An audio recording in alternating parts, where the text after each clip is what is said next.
9वी 10वी 11वी 12वी science, NEET, JEE, CET, NATA अशा सर्व स्पर्धा परीक्षांसाठी नंबर 1 चा पर्याय म्हणजे Shri Rajalakshmi royal academy of science Vita. इथे मिळतो number 1 result, number 1 teaching quality, 3D animated video lectures, live organ biology workshop, number 1 infrastructure, AC, digital classroom, library, study room, expert lectures from various fields, educational tours, exclusive workshop for personality development, olympiad exam, foundation course, लाखो रुपयांची scholarship आणि दत्तक योजनाही। आपल्या पाल्याच्या उज्ज्वल भविष्यासाठी आजच प्रवेश निश्चित करा। का होते कसं होते आता विषय बाजूला जरी ठेवला तर एकंदरीत यात्रा कमिटी आहे, तिचा इतिहास, मागचं असणारं सगळं बॅकग्राऊंड, काय घडामोडी त्या गावासमोर असणार मी माझा अध्यक्षांना त्याने कर्तव्य समजतो म्हणून तुमच्यापुढे मांडण्याचा प्रयत्न करतो। आपल्याला माहिती असलं पाहिजे, त्याच्यात आमच्या मानकरी लोकांना सुद्धा या गोष्टी सगळ्या बऱ्यापैकी माहीत असतील की जवळजवळ 13 ऑक्टोबर 1952 रोजी यात्रा कमिटी नाथाष्टमी उत्सव कमिटी या नावानं रजिस्टर, एकमेव सर्टिफिकेट आपल्याला मिळतं। या सर्टिफिकेट व्यतिरिक्त काहीही उपलब्ध नाही। त्याचं कोण अध्यक्ष होतं, कुणी चालू केली, कसं झालं, हे सर्टिफिकेट मिळाले बाबूराव दादाजी कदम या नावाने। त्यानंतर जवळजवळ 72-74 सालापर्यंत यात्रा कमिटीचं कसल्याही रेकॉर्ड चाली कमिटीचं नाही। मला माहीत असतं पाहिजे, माहीत करून घ्या। मी सांगतो ते कधी तुम्हाला विश्वास नसेल तर चाली कमिटीचं ऑफिस सगळ्यांना खुलं आहे, आपण तिथं जाऊन माहिती घेऊ शकता। 74ला सुद्धा फक्त एक पीटीआरचा उतारा आहे आणि त्या पीटीआरच्या उतार्यामध्ये त्यावेळेस एक चेंज रिपोर्ट आहे आणि त्यावेळेला जवळजवळ 30 लोकांची कमिटी आपल्याला दिसून येते। त्याच्यामध्ये हनुमंतराव यशवंतराव पाटील अध्यक्ष आहे आणि बाकी सगळे गावाच्या त्या समाजाचे नेते, चितोळ्यांचे असतील, गायकवाडांचे असतील, ब्राह्मण समाजाचे असतील, सगळ्या समाजाचे लोक त्याच्यामध्ये समाविष्ट आहे। त्या 74 सालानंतर जवळजवळ 98 सालापर्यंत पुन्हा काही रेकॉर्ड उपलब्ध आहे। 98 साली जर रेकॉर्ड का उपलब्ध झालं हे मी तुम्हाला पुढच्या टप्प्यात सांगतो। दरम्यानच्या काळामध्ये रेकॉर्डवरती भैरवनाथ यात्रा कमिटी म्हणजे ह्याच्यावरती सर्टिफिकेटवरती नाथाष्टमी उत्सव कमिटी, परंतु संपूर्ण रेकॉर्ड 1952 सालापासून जवळजवळ 1998 सालापर्यंत भैरवनाथ यात्रा कमिटी या नावाने सदस्य आहे। म्हणजे अनधिकृत म्हणा किंवा एक परंपरा म्हणा किंवा एक बाहेरचं सगळं काम पावती देणं, ऑडिट करणं, सगळं करणं भैरवनाथ यात्रा कमिटी होता। भैरवनाथ यात्रा कमिटी तिच्या पावती आपल्याला सगळ्या गोष्टी आहेत। आता मध्ये काय झालं की तुम्हाला माहीत असतं पाहिजे, आतापर्यंत जेव्हापासून आपण ही यात्रेचं बघतोय तेव्हापासून गावातनं वर्गणी जमा किती झाली आणि यात्रेवरती खर्च किती झाली एवढं फक्त यात्रेचं मानलं जातं। याच्या व्यतिरिक्त कधीच आतापर्यंत आता मी यात्रा करतोय त्याला जवळजवळ 27-28 वर्ष झाली, त्याबरोबर हनुमंतराव साहेब करत होते ते जवळजवळ 30-35 वर्ष करत होते। त्याच्या अगोदर मग आणि काही मंडळी असतील त्यांचं आपल्याला सांगता येणार नाही, कधी सुद्धा बाकीचे विषय कधी झाले नाही। आता ही सुरुवात कुठे झाली हे सुद्धा तुमच्यासमोर मांडावं लागेल आणि त्याचं देव साक्षीदार आहे, त्या साक्षी मांडायचं। आपल्याला माहिती असलं पाहिजे की आपल्याला इथं गणपतीच्या देवळाजवळ ते 2 खोटी देवळं आहेत, त्र्यंबकेश्वर देवस्थान आणि सीतारामचंद्र देवस्थान। या देवस्थानचे अर्चक 3 लोक होते, पिलाजी महादेव कुलकर्णी, जगन्नाथ महादेव कुलकर्णी आणि त्यातले एक पिलाजी महादेव कुलकर्णी तांबवे गावातली म्हणजे त्यांना तिथेही वतन मिळालं आणि इथलेही त्यांना वतन मिळालं। या सगळ्या प्रॉपर्टीमध्ये बाळासाहेब पिशुरकर आणि त्यांची सर्व फॅमिली कोळ म्हणून राहिली पहिल्यापासून परंपरेने। आता योगायोग असा 1982 साली 1980 साली हनुमंतराव पाटील आमदार झाले बाळासाहेब विसुरकरांचे त्यांचे चांगले संबंध. बाळासाहेबांनी त्यांना सांगितले की ही जागा अनेक वर्ष झाला देवस्थानची जागा आहे, या जागेचं काहीतरी आपल्याला पुढे मागे करावं लागेल. त्या ब्राह्मणाला जाऊन भेटूया आणि ब्राह्मणांच्याकडून जर आपल्याला काय त्याच्यामध्ये तडजोड होत असेल तर आपण करूया. साहेबांनी मध्यस्थी केली. त्या पिनाजी महादेव कुलकर्णीला जाऊन भेटून त्यांची आणि कोणाची तडजोड करून देवस्थानची जागा नसल्यामुळे चार्ली कमिशनची परवानगी असल्याशिवाय दस्त होत नाही. पण पुण्याला जाऊन चार्ली कमिशनची परवानगी घेतली आणि परवानगी घेतल्यानंतर लोकांच्या तडजोडीप्रमाणे प्रॉपर्टी बाळासाहेब तुकाराम विसुरकर एकूण म्हणून त्यांना नेहमी प्रॉपर्टी आणि काय प्रॉपर्टीच्या पिनाजी महादेव कुलकर्णीला मिळाली. त्यावेळेला असा योग होता की गावामध्ये आपल्या एकही मंगल कार्यालय नव्हतं आणि आपल्या बहुजन समाजाला एखादं मंगल कार्यालय असावं ही साहेबांची इच्छा होती. आता त्याच्या मनाचा मोठेपणा गेलंच पाहिजे असं काही नाही, पण त्यांना वाटत होतं सगळ्या समाजाचं देव आहे प्रत्येकाचं, बहुजन समाजाचं एखादं कार्यालय असावं. अशा वेळेला मध्यस्थी म्हणून त्यांना जे काही त्यातल्या प्रॉपर्टीचा हिस्सा मिळणार होता तो हिस्सा त्यांनी भैरवनाथ यात्रा कमिटीच्या नावानं ठेवला.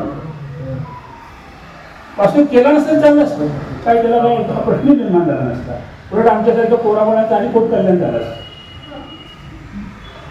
तिने यात्रा कमिटीच्या नावाने ठरली. त्यावेळेचे सगळे ग्रस्त सगळे असलेली कागदपत्र भैरवनाथ यात्रा कमिटी या नावानं असतात. ती झाली 1982ची गोष्ट. 1982ला येतात मग ते कंपाऊंड करणं, लोकांकडून पैसे गोळा करणं, कार्यालय उभा करणं, या सगळ्या गोष्टी सुरू झाल्या. दरम्यानच्या काळामध्ये 88-89च्या दरम्यान कार्यालय बऱ्यापैकी पूर्ण झालं. मध्ये आपल्याला माहितीसाठी सांगतो, आपल्या गावामध्ये या यात्रा कमिटी बघण्याचा दृष्टिकोन सर्वांना का कमी केलाय अजून मला या 30 वर्षामध्ये गणित नाही करा. काय उत्तर मला काही माहिती नाही. त्यावेळेला हा व्यवहार झाल्यानंतर गावातल्या काय मंडळी त्याचे नाव या ठिकाणी घेतले. या व्यवहाराच्या विरोधामध्ये कलेक्टर, मुख्यमंत्री आणि त्यातल्या लोकायुक्ताकडे तक्रार केल्यानंतर त्या लोकायुक्तांनी सगळ्या या व्यवहाराची चौकशी राबवली. कलेक्टर समोर चौकशी झाली आणि त्याच्यामध्ये कायदेशीर फॉल्ट काय निघाला तर हनुमंतराव साहेबांनी त्यावेळेला जी काही जागा विसुरकरांच्याकडून यात्रा कमिटीला कार्यालय बांधण्यासाठी घेतलेली होती ती जागा घेत असताना मुळात ही जागा देवस्थानची चार्ली कमिशनच्या परवानगीने घेतलेली व्यवहार झालेला, विसुरकरांनी जागा घेतलेली, विसुरकराला ही जागा पूर्ण म्हणून चार्ली कमिशन परवानगी दिलेली होती आणि पेटा नगरपालिकेच्या हातीमध्ये 32 होत नव्हतं, होत नाही, आता होत नाही. त्यामुळे कोळाला मालकाची जमीन मिळत नसल्यामुळे ह्या तडजोडी झाल्या आणि कोळाने ही प्रॉपर्टी पुढे घेत असताना कुळ म्हणून कुळ कायदा 63 प्रमाणे ही जमीन कलेक्टरच्या परवानगीने पुढे दिली पाहिजे. कोणालाही द्या, शेतकऱ्याला द्या, शेतकऱ्याला दिली तर परवानगी घ्यायची आवश्यकता नसते, परंतु कुळानिमित्तानं मात्र परवानगी घेतली पाहिजे आणि ती शेतकऱ्याला. तिथे ज्या दिवशी कुळाने खरेदी केलं त्याच्या अर्ध्या तासानं यात्रा कमिटी, त्यामुळे परवानगी नाही घेतलेली आणि यात्रा कमिटी हा शेतकरी नाही, यात्रा कमिटी हा ट्रस्ट आहे. त्यामुळं कुळ कायदा कलम 63 प्रमाणे हा व्यवहार बेकायदेशीर आहे हे लोकायुक्तांनी जाहीर केलं आणि लोकायुक्तांनी सरकारला कळवलं की हा व्यवहार बेकायदेशीर असल्यामुळं ती सगळी प्रॉपर्टी सरकार जमा करायची आणि सगळी प्रॉपर्टी सरकार जमा झाली. 7-12 वगैरे सरकारच्या नावावर झाला सगळा आणि सगळी प्रॉपर्टी तोपर्यंत आपल्या ताब्यात सरकारनं रेकॉर्ड करून त्याच्यात ऍक्च्युली प्रत्यक्ष ताबा नाही घेतला, पण रेकॉर्डला सगळा नोंदी झाल्या. दरम्यानच्या काळामध्ये अंदाजे 1992-93 दरम्यानचा असेल. त्या दरम्यानच्या काळामध्ये मी सुद्धा नगराध्यक्ष झालो, सरकारकडे गेलो, लोकायुक्ताकडे गेलो, पण त्यावेळेला असणाऱ्या त्या मंत्रिमंडळाच्या काही मंडळांना भेटण्याचा प्रयत्न केला. पण सगळे अधिकाऱ्यांनी सांगितलं की एकदा सरकार जमा झालेली प्रॉपर्टी जर मूळ मालकाला परत पाहिजे असेल तर शासनाचा नियम असा आहे की बाजार भावाच्या 75% रक्कम भरायची आहे. आता त्यावेळेला या प्रॉपर्टीची किंमत काय असेल आणि आपल्या यात्रा काय असेल. साहेबांनी तरी आता कार्यालय बांधताना लोकवर्गणी केली, देशभरामध्ये जाऊन पैसे गोळा केले. नगरपालिकेत काम करत असताना काही काम करायचं तर इकडे ज्या पैसे मिळाले तर कार्यालयामध्ये ते आम्ही सांगायचे. आणि असं करून ती कार्यालय 89-89 जवळजवळ पूर्ण केलं. सरकार द्यायला तयार नाही. आम्ही ऑडिटरला विचारलं की असं असं झालेलं आहे. ते म्हणजे आता हे सरकार जमा झालं असेल तर काय तुम्हाला रेकॉर्डवरती हिशोबावरती काही घेता येणार. दरम्यानच्या काळामध्ये यात्रा कमिटीच्या बाबतीमध्ये बाकीच्या तक्रारी झाल्या. यात्रा कमिटीच्या बाबतीमध्ये चौकशा झाल्या.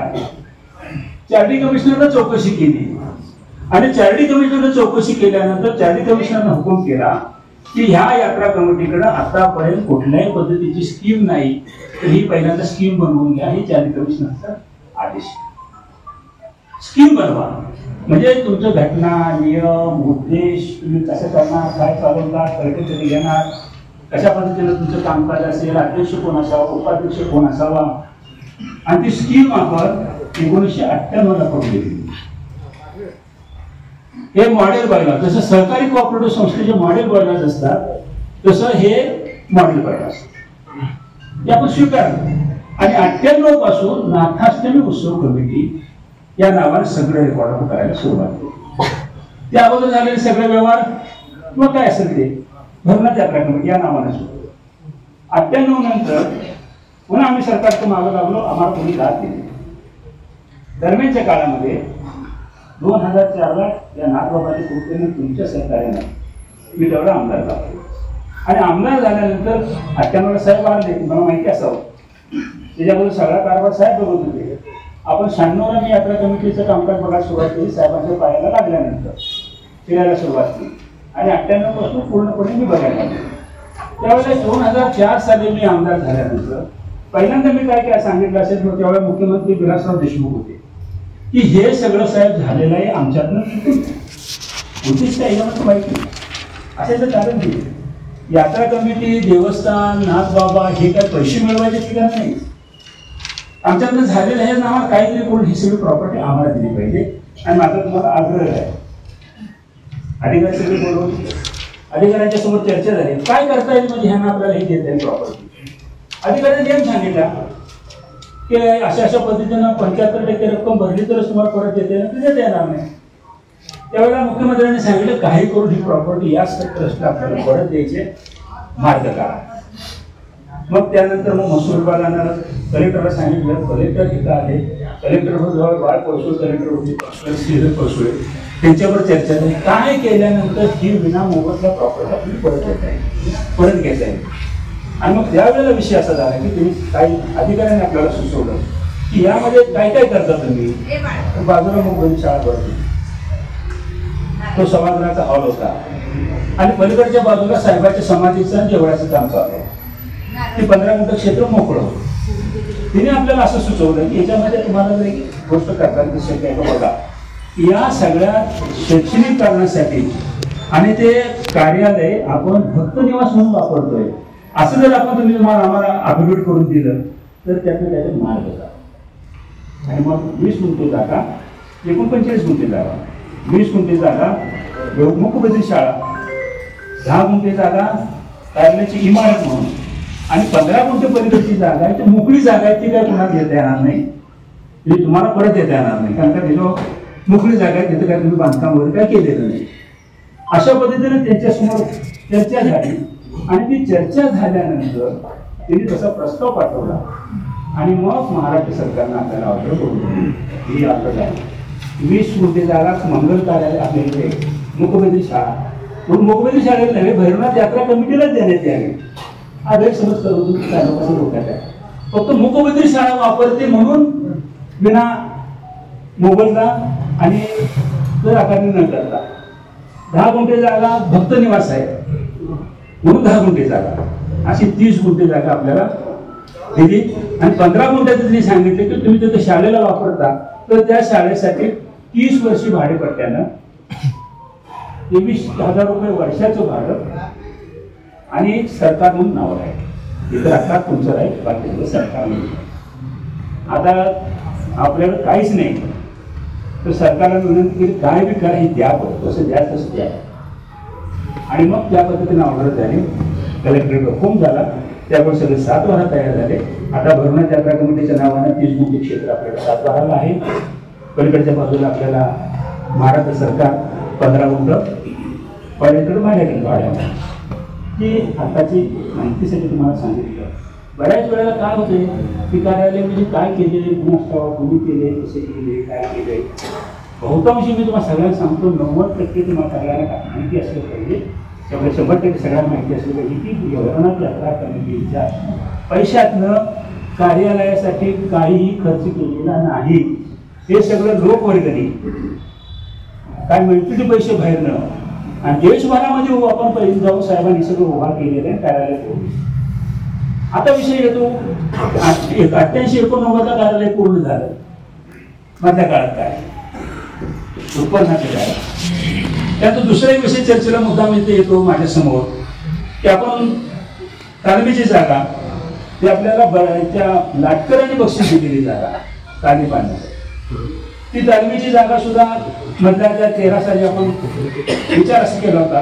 तुम्ही सगळे या देवामध्ये मी या देवळामध्ये अनाउन्समेंट केली होती की आपल्याला आता 14 सालापासून आपण वर्गणी आता बंद करायचं.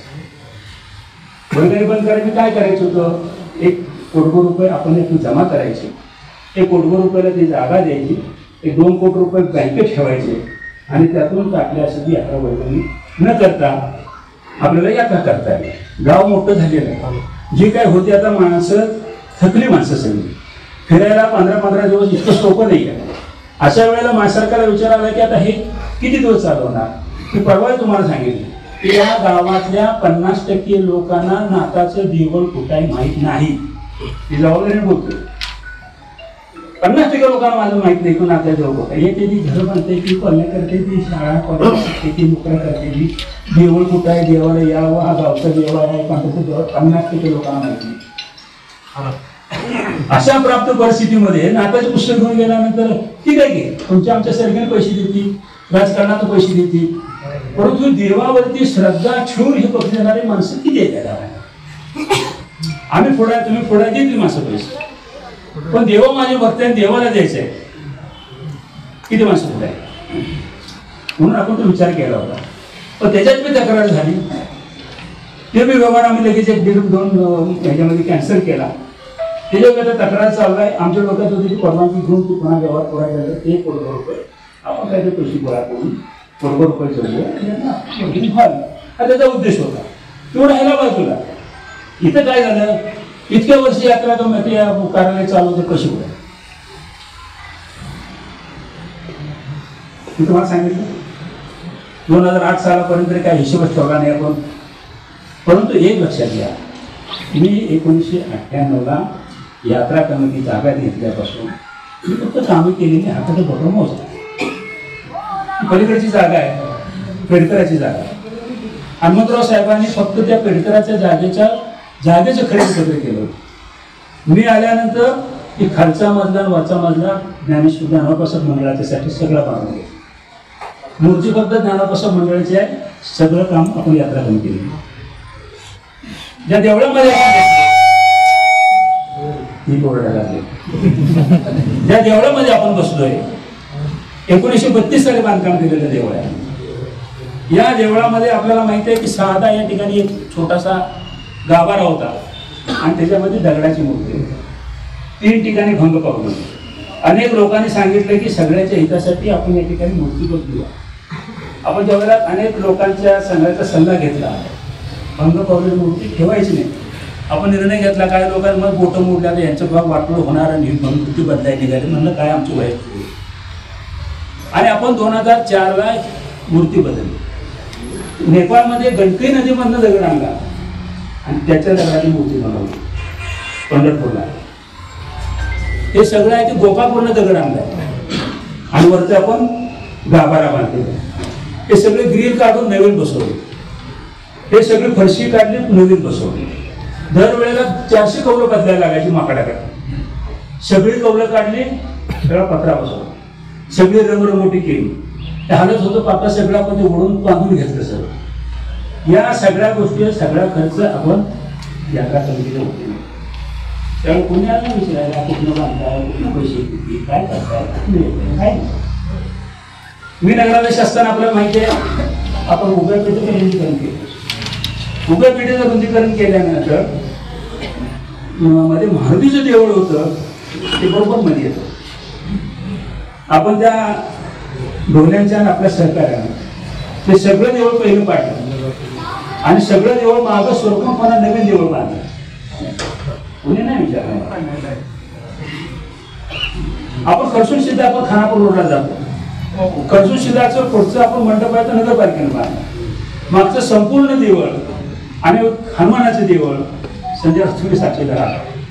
आपण यात्रा कमिटी तुम्ही लोकांनी मदत केली आणि तिथल्या लोकांनी मदत केली आणि आता पण जयंतीचा उत्सव हनुमान जयंतीचा मोठ्या प्रमाणात आपण साजरा करतो.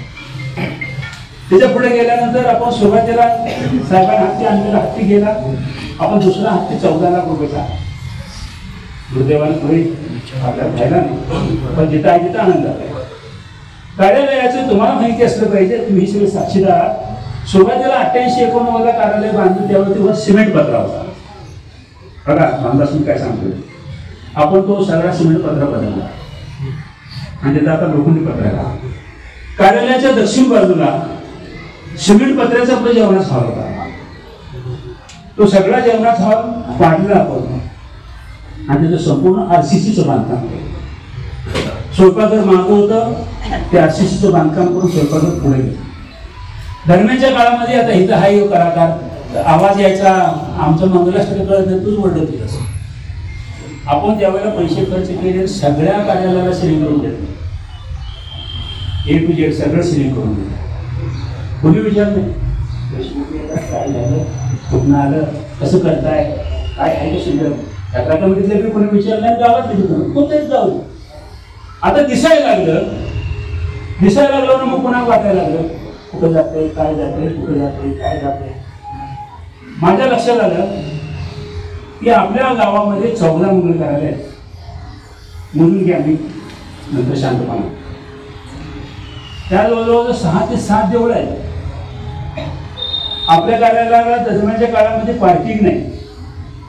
बरीचशी कार्यालय बाहेरच्या बाजूला झाली, मोठी झाली. एक एकराचं पार्किंग तिने ठेवलं, खुली कार्यालय झाली.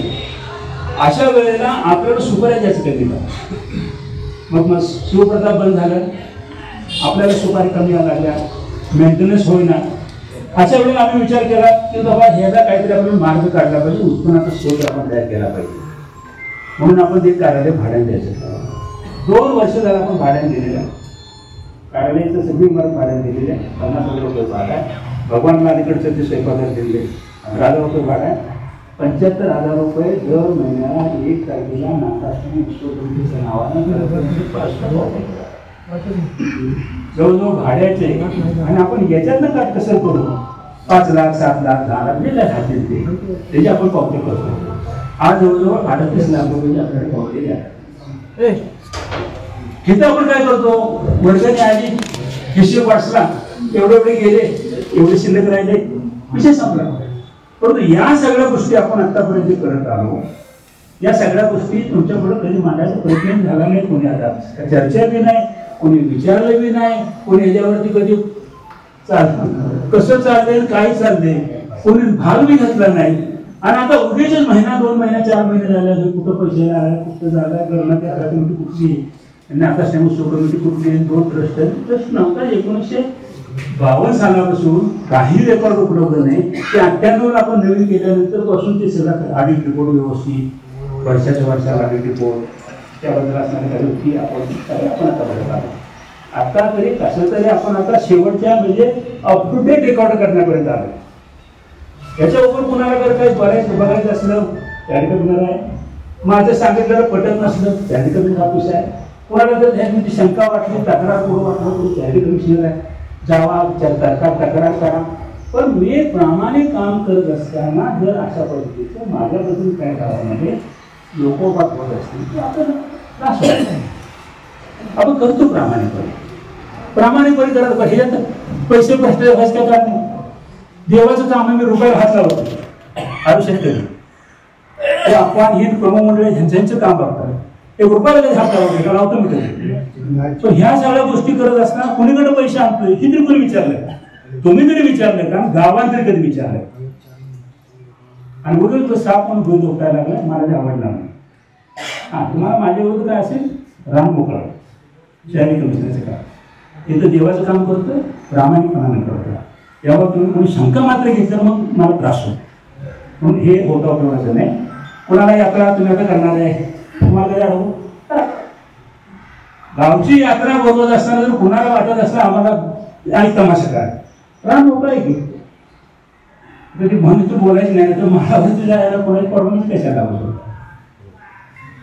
म्हणून या सगळ्या गोष्टी तुमच्याकडे असाव्यात म्हणून मांडल्या. आता यात्रा होस्टोरी सगळं रेकॉर्ड मी यात्रा कमिटी ठेवतोय. ज्याला कोणाला बघायचं असलं अगदी डिटेल बघायला हरकत नाही. त्यानंतर कोणाला बघायचं असलं तर शहरी कमिशनरचं ऑफिस खुलं आहे. ओके, त्याच्यापेक्षा मी काही जास्त सांगत नाही. मी कोणाच्याही प्रश्नाला उत्तर द्यायला बांधील नाही. पहिल्यांदा सांगतोय मी गावाला येतात, गावाला बांधील नाही. बघा करायची की नाही ते विचार यात्रा त्यांना करायची तेही मी त्यांच्या पद्धतीने करू, आपण आपल्या पद्धतीने.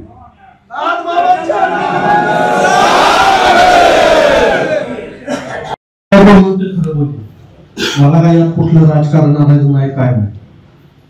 हे मंदिर पहिल्यांदा बांधलं जे विठ्ठलराव आबासाहेब पाटील यांनी बांधलं, हे सगळ्या गावाला घेऊन बांधलं. आणि या ठिकाणी आबा पाटलांचं नाव आहे, सगळ्या गावांनी इथं वाचून बघावं मी काय खोटं बोलत असेल. त्यानंतर ही यात्रा कमिटी जी म्हणते की कधीच नोंद नव्हती, रजिस्ट्रेशन नव्हती, ही यात्रा कमिटी श्रीनाथ अष्टमी उत्सव कमिटी ही नोंद केली विठ्ठलराव दादाजी पाटील. सगळ्यांनी रजिस्टर कागद आहे असं का बरं का, ही काय माझं बोलत नाही. त्यानंतर ही यात्रा कमिटी सायजी बापूंनी ही चालवली. त्यानंतर ह्या बरेच सगळ्यांनी चालवले, त्यांचे सगळे रजिस्टर सगळे शिक्के मारलेले आहेत. या सदस्य कोण कोण होते बॉडीत सगळे, कोणाला पाहिजे असं सगळं देतो. त्यानंतर आपले भगवान मंगल कार्याचा विषय, भगवान मंगल कार्याची माहिती घेतली मी. त्यावेळी तिथं थिएटर बांधण्याचा प्रयत्न झाला. हे सगळ्या गावाला माहिती असतो. तुम्ही कधी कार्यालयात गेला तर कार्यालयात बघा, सगळं तुम्हाला मिळून दिसेल कुठं कसं काय काय पद्धतीने बांधलंय. बरं ठीक आहे, त्याचा पण काही विषय नाही. सायजी बापू आणि आनंदाबाई पाटील या दोन माणसांनी हे धर्मदाय आयुक्ताला केस केली आणि ते थिएटर बांधायचं चाललेलं. त्याच्यानंतर ते कार्यालय झालं. त्याचा माझ्याकडे पुरावा आहे, तोही कुणाला पाहिजे असला सही शिक्क्याचा तोही माझ्याकडे आहे. त्याची मी तुम्हाला सगळ्या गावाला मी आता द्यायलाच पाहिजे, कारण माझ्यावर आरोप झाले, माझ्या घराला आरोप झाले, त्यामुळे मला हे सगळ्या गावात दिलं पाहिजे.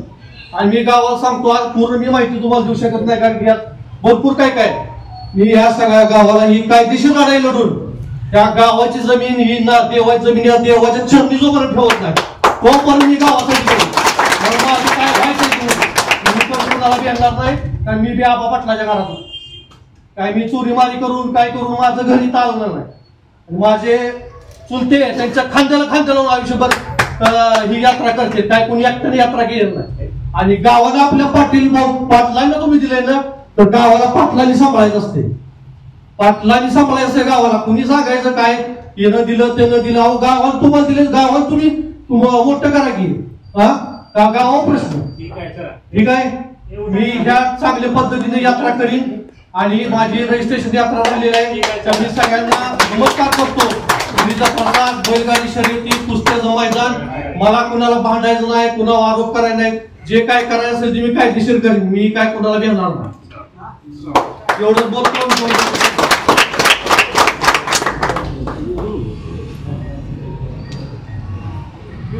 आणि आमच्या या यात्रा देवाच्या कमिटीसाठी मी 50,000 रुपये यात्रा कमिटीला आता 50,001 रुपये देत आहे.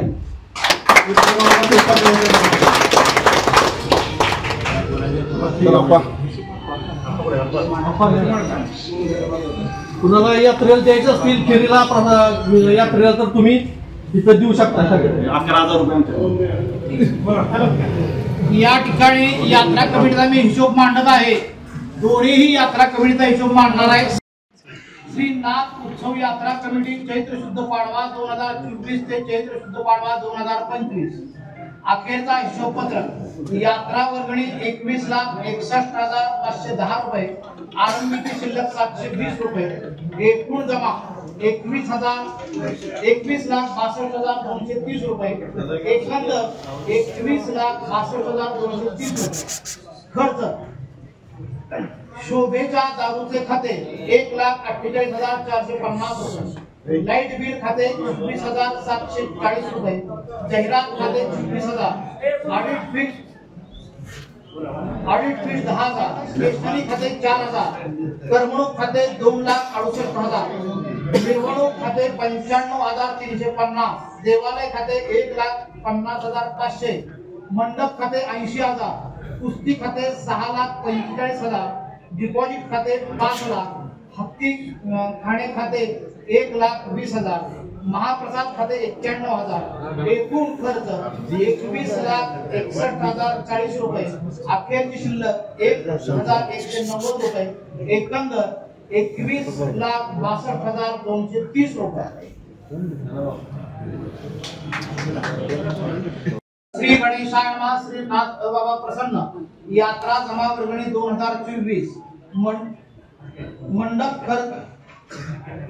मंडप खर्च 1,20,000, खीर डबे खाते खर्च 55,000, आचारी खर्च 28,000, खीर सामान खर्च 22,100, बैलगाडी शर्यत खर्च 3,25,600, अंगलीचे गाणे खर्च व मानधन 19,000, फटाके खर्च 7,000, होम मिनिस्टर महिला कार्यक्रम 55,000, फोटो डिजिटल खर्च 15,000, जाहिरात खर्च 15,000, इतर खर्च 36,000, एकूण वर्गणी जमा 7,36,000, एकूण खर्च 6,99,700, एकूण शिल्लक 36,300 रुपये.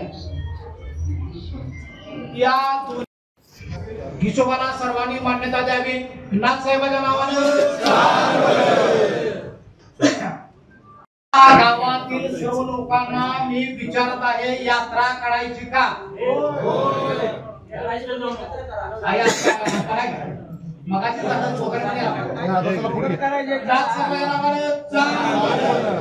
CBSE स्टेट बोर्ड 9वी 10वी 11वी 12वी सायन्स व कॉमर्स CA फाउंडेशन BCom इत्यादीसाठी शैक्षणिक क्षेत्रातील एक अग्रेसर नाव असलेले SP करिअर इन्स्टिट्यूटमध्ये आजच प्रवेश घ्या. अभ्यासिका, प्रशस्त क्लासरूम, डिजिटल क्लासरूम, 24 तास शिक्षकाची उपलब्धता. Bhandare sir, Patil sir, Kadam sir व माने सर यांचा 10 ते 15 वर्षांचा अनुभव आपल्या पाल्याच्या कामी येणार. तसेच बँकिंग व MPSC स्पर्धा परीक्षा केंद्र, पोलीस भरतीसाठी गणित व बुद्धिमत्ता चाचणी बॅचही उपलब्ध. चला तर मग आजच प्रवेश घ्या. SP career institute, Annadaji complex, Khanapur road, विटा.